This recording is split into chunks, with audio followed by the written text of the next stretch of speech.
আমার এবারকার ঘটনাটা বেশ একটু আরেকটু অদ্ভুত ধরনের ঘটনা। এটার প্লটটা হচ্ছে, আমরা ঈদে সাধারণত অন্য সবার মতোই গ্রামে একত্র হই, আমরা খালাতো ভাইয়েরা, কাজিনরা যারা আছি আমরা, এবং হই হুল্লোড় সাধারণত হয়।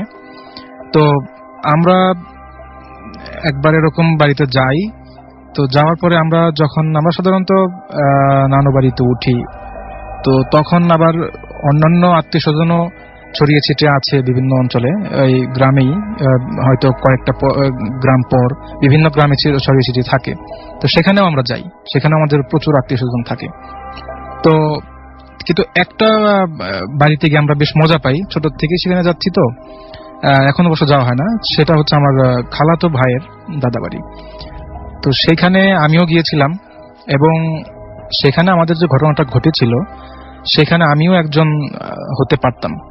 কিন্তু আমি খুবই ফরচুনেট যে আমি ওই দলটাতে ছিলাম না। সেটার কারণ হচ্ছে, আমরা যখন ব্যাক করি ওরা বারবার বলছিল যে আজকে রাত্র থেকে যাও, তোমরা শহরের ছেলে পেলে আবার কি না কি দেখবে, হয়তো কোনো সমস্যা হতে পারে।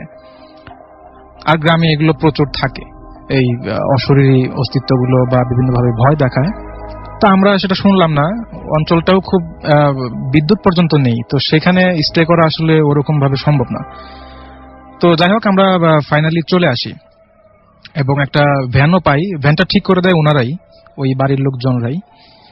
তো কয়েকটা গ্রাম ক্রস করার পর আমার নিজের যে দাদা বাড়ি, আমি সেখানে থেকে যাই।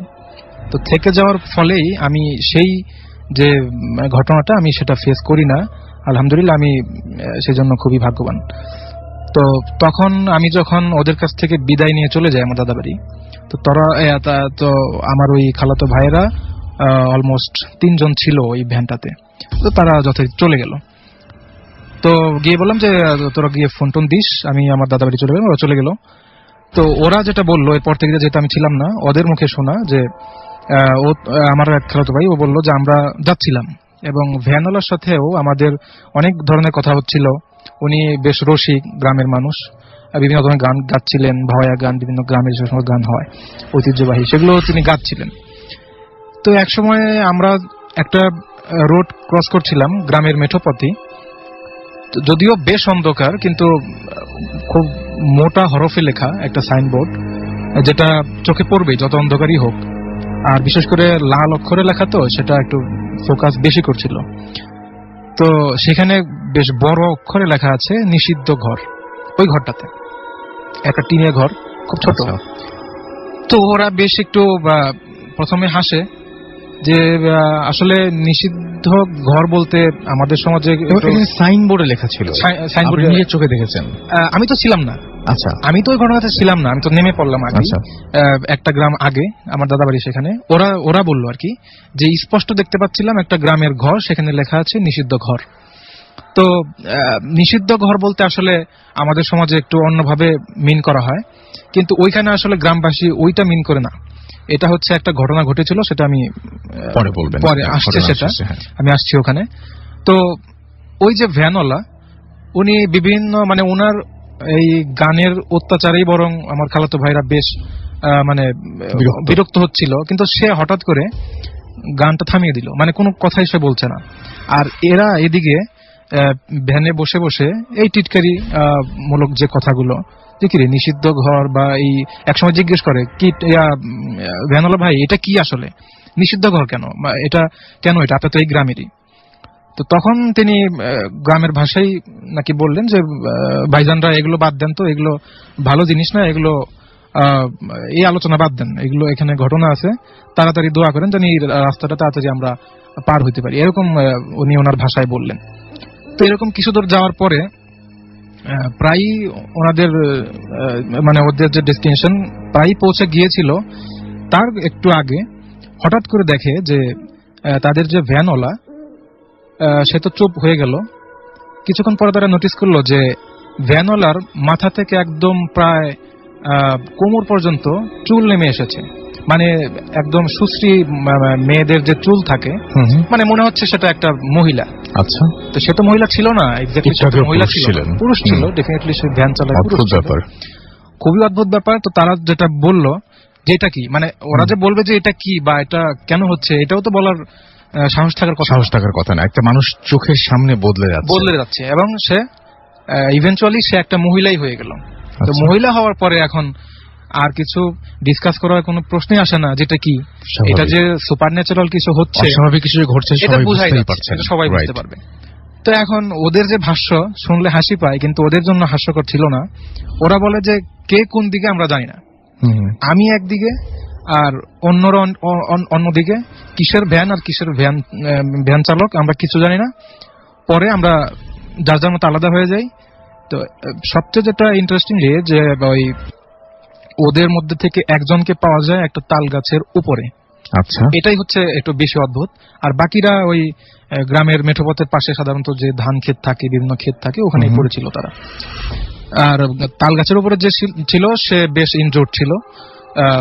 কিভাবে গিয়েছিল এটা আমরা বুঝতেই পারছি।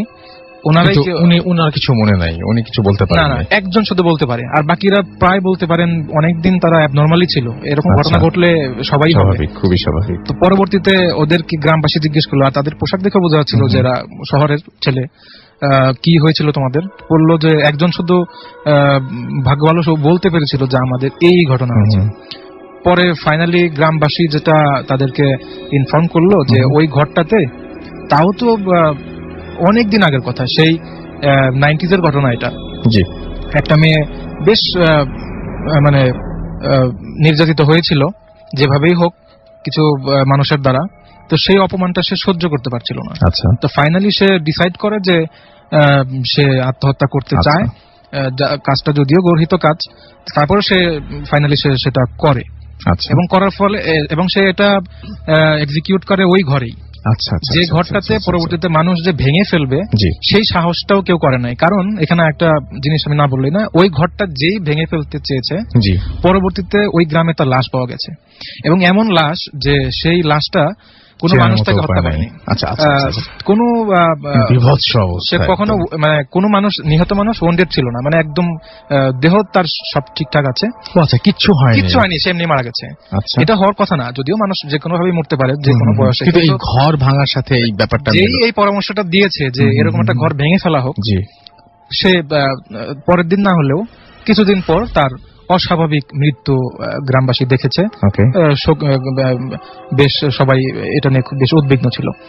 তো আমার সেই খালাতো ভাইদেরকে ইনফর্ম করা হলো যে এই ঘরটা এরকমই একটা অভিশপ্ত ঘর, এবং তোমরা যে দেখতে পাচ্ছ এই ঘরটা, প্রশ্ন আসতে পারে যেটা ভেঙে ফেলা হয় না কেন, এই হচ্ছে কারণ। রাসেল ভাই, আমার মনে হয় সেটা ঘরটা এখনো থাকতে পারে।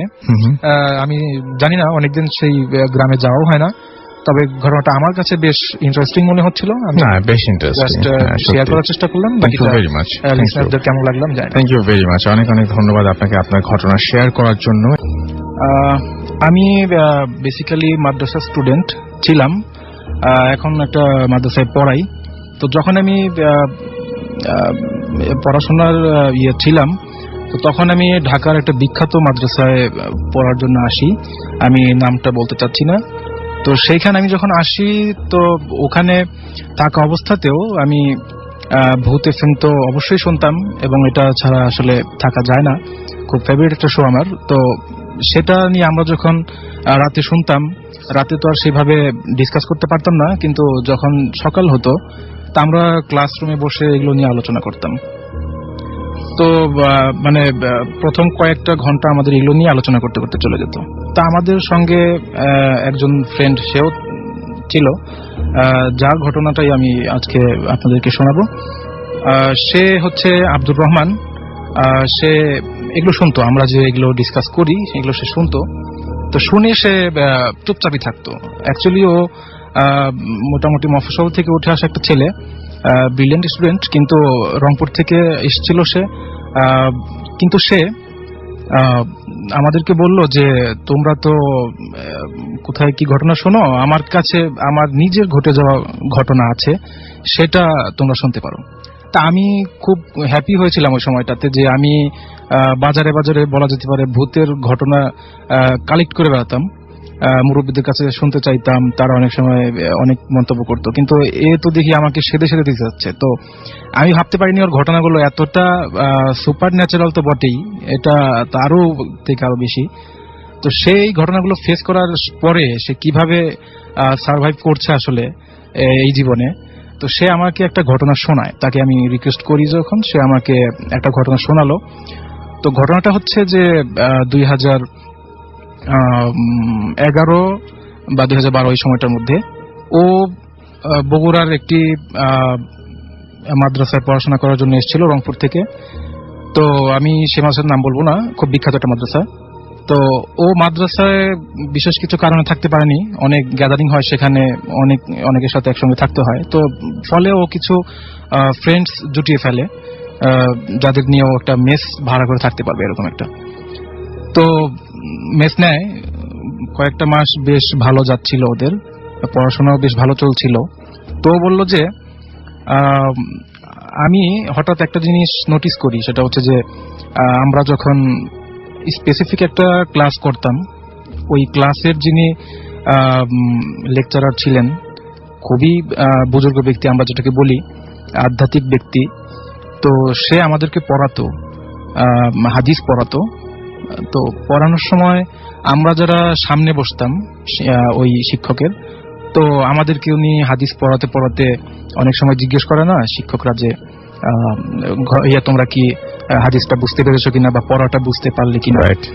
তো তখন আমরা যখন বলতাম যে জি ওস্তাদ জি আমরা পড়াটা বুঝতে পেরেছি, তো তখন তিনি একটা অদ্ভুত একটা মানে অ্যাক্ট করতেন তিনি, যে তিনি পেছন দিকে আবার তাকাতেন। পিছন দিকে তাকিয়ে তিনি ওই ভেরি সিমিলারলি তিনি জিজ্ঞেস করতেন কি তোমরা কি পড়াটা বুঝেছো। অনেক সময় বাবারাও বলতেন, অনেক সময় শুধু বলতেন যে তোমরা কি পড়াটা বুঝেছো কিনা। তো আমার সে বন্ধু আব্দুর রহমান ও বলে যে আমরা কয়েকজন এটা নিয়ে রীতিমতো মানে ক্লাসে কয়েকদিন খুবই হেসেছি যে মানে পেছনে কিছুই দেখা যাচ্ছে না, তো তিনি কার দিকে তাকাচ্ছেন, কাকে জিজ্ঞেস করছেন তিনি অ্যাকচুয়ালি যে তোমরা পড়াটা বুঝেছো কিনা। এরকম কি হতে পারে যে দেয়ালের ওই পাশে অন্য কোনো স্টুডেন্টরা আছে তাদেরকে বলছে, সেটাও তো পসিবল না, কারণ দেয়াল ভেদ করে তার সেখানে তিনি জিজ্ঞেস করতে পারেন। তো এখন আসলে ঘটনাটা কি এটা নিয়ে ওরা বেশ অতি আগ্রহী, যেটাকে বলে আর কি, যে জিনিসটা কখনোই ভালো না। তো আমার বন্ধু আব্দুর রহমান ও বলে যে এটা নিয়ে আমরা শুরুতে খুব একটা দৃষ্টিপাত ওরকম করিনি বা এটা নিয়ে খুব একটা ভাবতাম না, কিন্তু আস্তে আস্তে দেখতাম যে উস্তাদজি এরকম করতেই থাকে কন্টিনিউয়াসলি। আচ্ছা, তো এক সময় এটা এমন হয় যে আমরা পড়াশোনা ঠিক মতো করছি, কিন্তু এই জিনিসটাকে একটু সলভ না করলে পরে আমাদের হচ্ছিল না, কারণ এটা তো একটা মানে কমন ঘটনা না এটা। তো তিনি মানে আমার ওই ফ্রেন্ডটা তো বলে যে আমরা তখন এটা নিয়ে একটু গভীরে তলিয়ে দেখবার চেষ্টা করলাম যে আসলে ঘটনাটা কি হচ্ছে।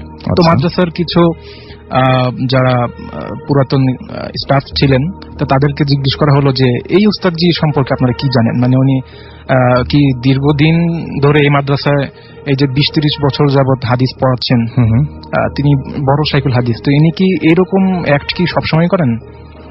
তো মাদ্রাসার যে দপ্তরি ছিল, দপ্তরে যিনি কাজ টাজ করেন আর কি, তো উনি বললেন যে এগুলো নিয়ে তোমাদের ভাবতে হবে না, তোমরা তোমাদের কাজে মন দাও, পড়াশোনা করো। আচ্ছা, তো আব্দুর রহমান বলে যে বেশ বেরসিক একজন মানুষ, তার ধমকে আমরা আর সেদিকে আর ভাবলাম না, কিন্তু আমরা ভিতরে ভিতরে ভাবছিলাম, কিন্তু তার কাছে বা আর কারো কাছে কোনো কিছু জিজ্ঞেস করবো সেই সাহসটা করে উঠতে পারছিলাম না। আবার আমাদের আবার মাদ্রাসা থেকে বের না করে দেয় আবার। তো তারপরে এক রাতের কথা, যে রাতটা ওর জীবনে আসলে শেষ রাত হতে পারত, কিন্তু সৃষ্টিকর্তার অশেষ মেহেরবানি যে সেটা হয়নি। আর ও আসলে ওই শুরুর থেকেই একটু আন্দাজ করতে পারছিল, যে একটু প্রেডিক্ট করতে পারছিল যে কিছু একটা ঘটনা ঘটতে পারে, যেহেতু এই এরিয়াতে আমাদের উস্তাদ যে এরকম একটা অ্যাবনর্মাল না ঠিক ওরকম ব্যক্তির সামনে, আসলে অ্যাবনর্মাল শব্দটা যায় না, মানে একটু আনইউজুয়াল একটা ব্যাপার। এটা কেন, এটা নিয়ে ভাবতে ভাবতে এক সময় আমাদের ফার্স্ট সেমিস্টার পরীক্ষাটা আসলো। তো তখন আমাদের ও যেহেতু বগুড়ার লোকাল ছিল না, তো ওর সেই রংপুর চলে যাওয়াটা পসিবল ছিল না। আর স্থানীয় যারা ছিল লোকাল, ওরা হচ্ছে যেহেতু সামনে এক্সাম, তো সেই জন্য কিছু টাকারও প্রয়োজন হচ্ছিল, আর পরীক্ষার সময় যেহেতু একটা প্রিপারেশন থাকে তখন আর যাওয়া সম্ভব না, এই জন্য আগেই একটু সবাই একটু বাড়ি থেকে ঘুরে আসছিল। তো ওর সামনে যেহেতু সেই অপশনটা ছিল না, তো সে ওখানেই রয়ে গেল কয়েকটা দিন। তো কয়েকটা দিনের জন্য সে থাকতে থাকলো। হঠাৎ একদিন বৃহস্পতিবারের ঘটনা এটা, রীতিমতো সে একাই থাকছে গত কয়েকদিনের মতো আজও। কিন্তু তার কাছে ওই আমি যেটা বলছিলাম যে ও একটু ফরচুনেট যে ও কিছুটা আন্দাজ করতে পারছিল যে এরকম ঘটনা ঘটতে পারে, যার কারণে ও কিছুটা সাহস আগেই সঞ্চয় করে রেখেছিল ওর মনে। তো ওই রাতের ঘটনা, ও ঘুমিয়ে গেছে। রাতটা খুব বেশি তখন হয়নি, কয়টা হবে, 11টা এরকম হবে, 11:30। কিন্তু ও মশারি খাটিয়ে যখন ঘুমিয়েছিল, ওর স্পষ্ট মনে আছে যে ও মশারিটা টাঙিয়েছিল, এরপরেও ঘুমিয়েছে। তো ও যেটা খেয়াল করে যে রাত তখন কটা হবে, ওই রকমই হয়তো বা কিছুক্ষণ ঘুমিয়েছে, 12টা বেজেছে বা তার থেকে একটু বেশি। তো ও দেখে যে ওর প্রচন্ড মশার কামড়ে ওর কাঁচা ঘুমটা ভেঙে গেল। ও বেশ বিরক্ত। তো ও যেটা দেখলো যে ও যে মশারি টাঙিয়ে ঘুমিয়েছিল, মশারিটা সেখানে নাই। মশারিটা নাই মানে মশারিটা যদি ওর পাশেও থাকতো তাহলেও ও এতটা ভয় পেত না। কিন্তু দেখে যে মশারিটা সুন্দর করে ভাঁজ করে ওর বালিশের নিচে কে যেন খুব যত্ন করে রেখে দিয়েছে। আচ্ছা, যেটা কখনোই পসিবল না। তো ও চিন্তা করে যে আসলে এটা কি। ও তখন 100% শিওর যে আমি আজ রাতে মশারি টানাইনি, এটা আমার মনের ভুল, সবসময় টানাই, আজকে টানাইনি। তো ও তখন ওর মনে তখনও এরকম কোনো ভয়ের উদ্রেক হয়নি যে এখানে সুপার ন্যাচারাল কিছু ঘটতে যাচ্ছে, এরকম ও ভাবতে পারেনি আসলে ওই সময়টা। আচ্ছা, তো তখন চিন্তা করলো যে লাইটটা একটু অন করা দরকার। তো সেই জন্য তো ডেফিনেটলি খাট থেকে নামতে হবে। রাইট। তো খাট থেকে নামতে গিয়ে যেটা ও দেখলো যে আসলে একটা কথা কি, ওর তখন মনে মানে 100% শিওরও যে আমি মশারি টানিয়েছিলাম। ও যে ভাবছে যে আমি মশারি টানাইনি, এটা হচ্ছে ও কিছুটা সাহস নেওয়ার জন্য। আচ্ছা, তো এখন সাহস আর কত নেবে, ওর সামনে আরো কিছু ভয়ঙ্কর ঘটনা তখনও অপেক্ষা করছিল। ও তখন দেখতে পেল যে খাট থেকে যখন নামবে, ও দেখতে পেল যে খাটটা ঠিক মাটি থেকে কম করে হলো 3 ফুট উপরে। আচ্ছা, এটাও দেখতে পেল, অন্ধকারে দেখা সম্ভব না, ওর কাছে মোবাইল ছিল, মোবাইলের আলোতে দেখতে পেল। মানে ও অন্ধকারে যখন মাটি হাতড়াচ্ছিল, মানে পাটা রাখতে চাচ্ছিল কোথায় আমার স্যান্ডেল আর কোথায় মেঝে কোথায়, পাচ্ছিল না। তো ও দেখছে আশ্চর্য, মানে আমি খাট থেকে পড়ে যাচ্ছি কিন্তু মেঝে খুঁজে পাচ্ছি না, এটা কি। তো তখন আমার ফ্রেন্ড বলে যে আমি তখন একটু ভয় তো অবশ্যই পেলাম, কারণ এটা তো হওয়ার কথা না। রাইট। তো ও তখন বললো যে আমি তখন মোবাইলের টর্চ লাইট দিয়ে আমি তখন মেঝেতে ধরলাম, দেখি যে আমার খাটটা রীতিমতো ভাসছে, মানে 2.5 থেকে 3 ফুট উপরে ওর খাটটা রয়েছে। তো এই ঘটনাটা যখন একজন সুস্থ মস্তিষ্ক সম্পন্ন ব্যক্তি দেখবে যে তার খাটটা হতে পারে মশারি টানিয়ে ঘুমিয়েছিল কিন্তু সেটা ভাঁজ করে রাখা, এটা না হয় মেনে নেওয়া যায়। কিন্তু ও আসলে যখন বলছিল রাফি ভাই যে আমি দেখতে পাচ্ছিলাম যে ওর মানে ও ঘামছে, কারণ ঘটনা তো ওর সাথে ঘটেছে। জি, এবং সেটাই হবে, আমরা শুনে মজা পাচ্ছি, কিন্তু ও তো সেরকম না। ও যেহেতু ফেস করেছে ঘটনাটা, তো ও বললো যে আমি তখন যখনই দেখলাম যে আমার খাটটা মাটি থেকে 3 ফুট উপরে, তা আমি ভাবলাম সামথিং ইজ রং। এবং আমি তখন একটা বুদ্ধিমানের মতো কাজ করেছিলাম যে আমি একটা চিৎকার দিতে পেরেছিলাম। এটা আসলে তার ক্রেডিট না, এরকম চিৎকার বেরিয়ে যাবে আসলে। তো চিৎকারটা যখন সে দিল, তো তখন আর সে কিছু বলতে পারবে না, অবভিয়াসলি সে সেন্সলেস। আর এই চিৎকারটা বেশ কাজে দিয়েছিল, কারণ আশপাশের যারা ছিল, যেহেতু রাত অতটা গভীর হয়নি তখনও, তো সেই জন্য আশপাশের মানুষ চিন্তা করলো যে আবার কোনো ধরনের ঘটনা ঘটলো কিনা, কত ধরনের ঘটনা ঘটে আজকাল, তো কি হলো, ব্যাপারটা কি। তো সবাই আসলো, আসার পরে দেখলো এলাকাবাসী বা ওরই যারা পাশের রুমে যারা ছিল ক্লাসমেট, ওরাও মেস ভাড়া নিয়েছিল। তো ওরা এসে দেখলো যে ভিতর থেকে লক করা, আবার এরকম বিকট একটা আওয়াজ, কিভাবে এটা হলো। তো দরজার চৌকাট ভেঙে ভিতরে গেল, গিয়ে দেখে যে একদম ফিট হয়ে পড়ে আছে মেঝেতে, এবং কিছুটা মুখ দিয়ে ওই সাদা এক ধরনের লালা এরকম বেরিয়ে পড়ছে, মানে একটা বিশ্রী অবস্থা। তো সবাই বললো যে আগে ওকে জ্ঞান ফেরানো হোক, সব শোনা যাবে। আর ওরা চিন্তা করলো যে কোনো চোর ডাকাতের অ্যাটাক হয়েছিল কিনা। বলছে না, এখানে তো চোর ডাকাত আসবে কোত্থেকে, এবং সবকিছু একদম আগের মতো, জানালা ভাঙানা, আবার দরজা সব ঠিক আছে। তো ও যেটা বলে যে আমি যখন বেশ কয়েক ঘন্টা পরে, মানে সকালবেলা অবশ্যই, পরের দিন দুপুরের দিকে ওর জ্ঞান ফেরে। ও বলে যে আমি যখন উঠি, মানে আমি যখন জ্ঞান আমি ফিরে পাই, তখন আমি দেখি, আমি আবিষ্কার করি যে আমি একটা খাটে শুয়ে আছি, এবং ওই যে যেই যে শিক্ষক আমাদের, যাকে নিয়ে আমরা হাসাহাসি করতাম, সে সেখানে আমার ডান পাশে বসে আছে। তাকে দেখে আমার বেশ সাহস লাগছিল, কেন জানি, ও বলে। তো ওকে তখন জিজ্ঞেস করা হয়, যে ওই শিক্ষক জিজ্ঞেস করেন যে কি হয়েছিল তোমার। তো সে তখন এই পুরো ঘটনাটা খুলে বলে। তো তখন উস্তাদ জি ওকে যে ঘটনাগুলো বলে সেটা রীতিমতো অবিশ্বাস্য। তো সে বলে যে আসলে তোমরা এই আমার ক্লাসে যখন ক্লাস করতে, তখন তোমরা বিশ্বাস করবে কিনা জানি না, আমার পেছনে অন্তত পক্ষে 40 থেকে 50 হাজার জিন আমার দর্শে অর্থাৎ ক্লাসে তারা নিয়মিত ক্লাস করে এখনো, এবং করবে তারা।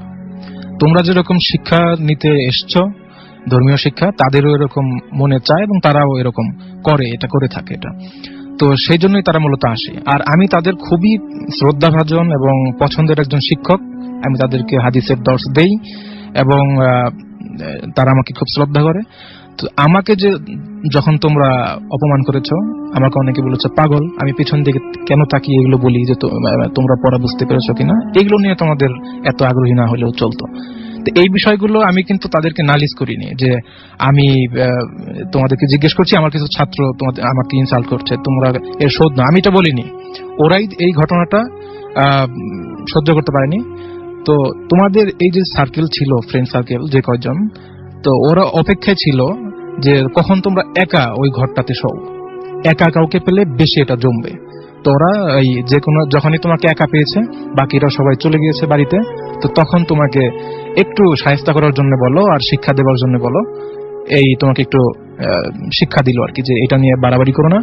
এবং আমার সেই ফ্রেন্ড বলে যে সে তখন একদম ঘেমে নিয়ে অস্থির, কারণ ঘটনা সে যখনই এরকম রিমেম্বার করে, সে তো এরকম সে ঘেমেই যায়, সে বলে, এবং সে আজ পর্যন্ত সেটা নিয়ে খুব উদ্বিগ্ন। তো সে বলে যে আমি তখন ওই মাদ্রাসায় আর কন্টিনিউ করা আমার পক্ষে সম্ভব হয়নি। তো তারপরে আমি ঢাকার দিকে চলে আসি, কোনো মতে আমি মাধ্যমিকটা কোনো মতে শেষ করে, অর্থাৎ দাওরায়ে হাদিস যেটা মাদ্রাসা লাইনের যেটা সর্বশেষ ক্লাস, সেটা সে কমপ্লিট করার পরে সে ঢাকার সেই আমি যে মাদ্রাসায় হায়ার এডুকেশনের জন্য এসেছিলাম, সে ওখানে চলে আসে এবং তার সাথে আমার দেখা হয়, এবং সেই পুরো স্টোরিটা আমাকে বলে। তো জানি না কেমন লাগলো আপনাদের, জাস্ট একটা ঘটনা শেয়ার করলাম। রাসূল ভাই, এই ছিল আমার ঘটনা। অনেক ধন্যবাদ আপনাকে আপনার প্রথম ঘটনার জন্য। আমার এখনকার যে ঘটনাটা সেটা হচ্ছে আমার নিজের নানুর সাথে ঘটা ঘটনা। এটা হচ্ছে অলমোস্ট 40 বছর আগের ঘটনা। তো তখন এই ভূত প্রেত বা জিন যেটাই বলি আমরা, তো অবশ্যই জিন বিশ্বাস করি। তো সেটা তখন এইগুলোর স্বর্ণযুগ ছিল বলা যায়। তো তখনকার একটা ঘটনা আমি বলছি। তো আমার নানু যখন বিয়ে হয়, নানু আর নানার, তো তাদের বৈবাহিক জীবনের ফার্স্ট অ্যাবাউট 5 to 6 ইয়ার্স আমার নানু কিছুতেই কেন জানি কনসেপ্ট করতে পারছিলেন না। মানে বাচ্চা পেটে আসলেই সেটা যেভাবেই হোক মিসক্যারেজ হয়ে যাচ্ছিল। তো এটা কেন হচ্ছে এটা ঠিক ওনারা ধরতে পারছিলেন না। আর তখন তো এতটা চিকিৎসা এতটা উন্নত ছিল না। তো ওই গ্রামের যারা উজ্জাত বা কবিরাজ এরা যারা ছিলেন, তো তারা বললেন যে এটা কেন হচ্ছে বুঝতে পারছি না, তবে কিছু ওষুধ দিচ্ছি, হয়তো বা এটা ঠিক হয়ে যাবে, আর কিছু প্র্যাকটিস দিচ্ছি, এটা নিয়মিত করবেন, হয়তো বা এই প্রবলেমটা হবে না। তো আমার নানু তখন বেশ সিরিয়াস এই বিষয়টাতে, যে কিভাবে এটা এই প্রবলেমটাকে মোকাবিলা করা যায়। তো এক সময় আমার নানু তাকে বলা হলো যে আপনি যখন আপনার পেটে ঠিক বাচ্চাটা আসবে, তখন আপনি দয়া করে এই আপনার যে স্বামীর বাড়ি অর্থাৎ যে শ্বশুর বাড়ি, এখান থেকে আপনি দয়া করে বের হবেন না। এই বাড়িটা আমরা বন্ধ করে দিয়ে যাচ্ছি, যেটা বন্ধ বলে, উঝারা এসে করে দেন। তো তারা এটা এই বাড়িটাকে বন্ধ করে। তো যার ফলে আমার নানু তখন বেশ সিরিয়াস হয় বিষয়টা নিয়ে, এবং তিনি আলহামদুলিল্লাহ প্রথম সন্তান কনসেপ্ট করলেন এবং ডেলিভারি ফাইনালি হলো। আমার বড় খালা তিনি পৃথিবীতে আসলেন। তো এরপরে আমার আম্মু হয়, ওনারা মোট 6 ভাই বোন, 3 ভাই 3 বোন। তো থার্ড যে আমার মামাটা হওয়ার কথা ছিল, তিনি যখন আমার নানুর পেটে আসে, তো তখন একটা খুব অপ্রীতিকর একটা ঘটনা ঘটে যায় যে আমার নানু, তাকে বলা হয়েছিল ঘরের বাইরে না যেতে। তিনি সেভাবেই চলছিলেন। খুব কষ্ট হচ্ছিল যদিও, তিনি সব প্রয়োজন ঘরেই সারতেন বেশিরভাগ, যতটুকু পারা যায়, এবং ঘরে খুব দ্রুত চলে আসতেন। তো তারপরে একদিন যেটা হয়, খুবই গভীর রাত, বাইরে তুমুল বৃষ্টি হচ্ছিল, ঝড়, সেই সাথে শিলাবৃষ্টি, খুব বিদঘুটে একটা অবস্থা। তো আমার নানু এবং নানা এটা একটা জিনিস খেয়াল করে যে তাদের ঘরের বাইরে কেউ একজন আছে। মানে বৃষ্টি হলে সাধারণত যেটা হয় আর কি, মানুষজন আশ্রয় নেয়, কোন একটা ছাউনি দেখলে বা কিছু একটা এরকম মাথার উপর পেলে সেখানে চলে আসে। তো সেই একটা পরিস্থিতি হয় তখন যে কিছু মানুষ, 2জন মানুষ তখন আমার সেই নানু বাড়ির ব্যালকনিতে এসে দাঁড়ায়। উপরে যেহেতু টিনের ছাউনি আছে, একটু বৃষ্টির থেকে, কিন্তু একসময় তারা নক করে আমার নানুর সেই ঘরে। তো নানা জিজ্ঞেস করে কে। তো তখন তারা আওয়াজ দেয় যে আমরা তো বৃষ্টিতে ভিজে যাচ্ছি। প্রথম আমরা যখন এখানে আসলাম আপনার এই ছাউনির নিচে বারান্দাতে, তো তখন বৃষ্টিটা ওইরকম তুখর বৃষ্টি ছিল না। তো এখন তো আমরা ভিজেই যাচ্ছি, একটু কি আমরা ঘরের ভিতর ঢুকতে পারি? তো নানা 7-5 না ভেবে অবশ্যই বললেন যে অবশ্যই আসতে পারেন।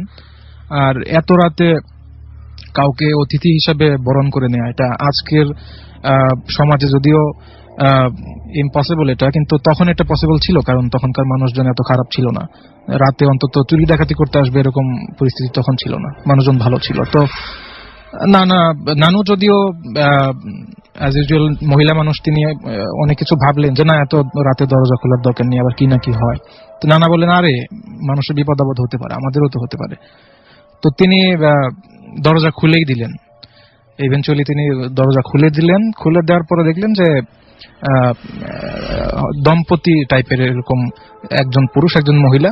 তো তারা সেখানে দাঁড়িয়ে, বেশ বয়স্ক, এবং তাদেরকে দেখে যেটা মনে হচ্ছিল যে আমরা যেটা সাধারণত শুনি যে ভৌতিক কোনো কিছু ঘটলে সাদা কাপড় এরকম কিছু নিয়ে আসে এবং ফর্মাল ড্রেস, একদম কেতাদুরস্ত পোশাক, সেরকম না। মানে তাদেরকে দেখে মনে হচ্ছে তারা কেবলই চাষবাস করে আসলেন বা কোথাও গিয়েছিলেন, এরকম টাইপের আর কি। মানে একদম সিম্পল তারা ছিল একদম। তো নানা বললেন যে আসেন, ভিতরে আসেন, বসেন। তো তখন আমার নানু তো তাদের সামনে আসেনি। তো মামাকে নিয়ে তিনি পাশের ঘরেই শুয়েছিলেন। ঘরটা বেশ দূরেও ছিল। মানে অপ্রীতিকর কোনো ঘটনা যে ঘটতে পারে এটা তারা কিছুতেই প্রেডিক্ট করতে পারেন নাই। তো একসময় ওই মেহমান যারা আসলেন ঘরে, তাদের সাথে নানা বিভিন্ন প্রকারের কথা বলছিলেন, কি ব্যাপারে এত রাতে কোত্থেকে আপনারা আসছেন, কোথায় যাচ্ছেন, এগুলো আর কি। তো নানু মামাকে নিয়ে পাশের ঘরেই ছিলেন এবং বেশ দূরেই ছিলেন, ওই ঘরটা বেশ দূরেই ছিল। আর উনি বসেছিলেন হচ্ছে বসার ঘরে। তো এরকম কিছুক্ষণ ঘটনা মানে এই তাদের এই কনভারসেশন চলতে চলতে একসময় ওই 2জন অতিথি তারা বলেই বসে, তো আমরা এখন চলেই যাই, কতক্ষণই বা থাকবো এখানে, আর বৃষ্টি তো থামছে না, আমাদের তো বাড়িও ফিরতে হবে। তো নানা বললেন যে না, সে কি করে হয়, আপনারা বসেন, আজকের রাতটা না এখানে থেকেই যান। তো তারা বলে না, সেটা হয় না, আমরা চলেই যাই। তো নানুকে ডাক দিলেন যে এই যে চলে যাচ্ছে ওনারা, তুমি কি একটু দেখা করবে কিনা বা এরকম কিছু বলবে কিনা। 2জন মানুষ আসলেন। তো নানু এসে বলে যে আপনারা থেকে গেলেই পারতেন। প্রথমে যদিও তিনি একটু ভয় পাচ্ছিলেন, পরে বুঝলেন যে না, এরা একদমই গ্রামের মানুষ, একদমই নিরীহ মানুষ, একদম নেহাত বিপদে পড়েই আমাদের ঘরে এসছেন। তো নানু তখন বলে যে আপনারা থেকে গেলে পারতেন। তো তারা আলটিমেটলি চলেই গেল। তো চলে যাওয়ার পরে যেটা হয় যে বেশ একটা ইন্টারেস্টিং ঘটনা, কিন্তু ডেফিনেটলি তাদের জন্য এটা খুব পেইনফুল ছিল। কারণ তারা যখন মেহমানদেরকে বিদায় দিয়ে তারা যখন আমার মামার কাছে ফিরে যায়, মামা তখন হয়তো বা 6-7 মাসের একটা বেবি, বাচ্চা একটা মানুষ। তো সে ঘুমিয়েছিল ওই সময়টা। তো নানু এবং নানা যখন গিয়ে দেখে যে মামা তো শুয়ে আছে অবশ্যই, কিন্তু মামা ওয়াজ ডেড, মানে ফাইনালি হি ওয়াজ কিল্ড। কারণ এই মানে সে ওইরকম নিঃশ্বাস নিচ্ছে না, নাকের কাছে হাত নিয়ে দেখা গেল, এবং তাকে একটু নাড়াচাড়া দিলেই যেখানে কেঁদে ওঠে, চিৎকার করে ওঠে, সে সেরকম কোনো রেসপন্ড করছে না। তো যার ফলে তারা নিশ্চিত হলেন যে মামা আর নেই।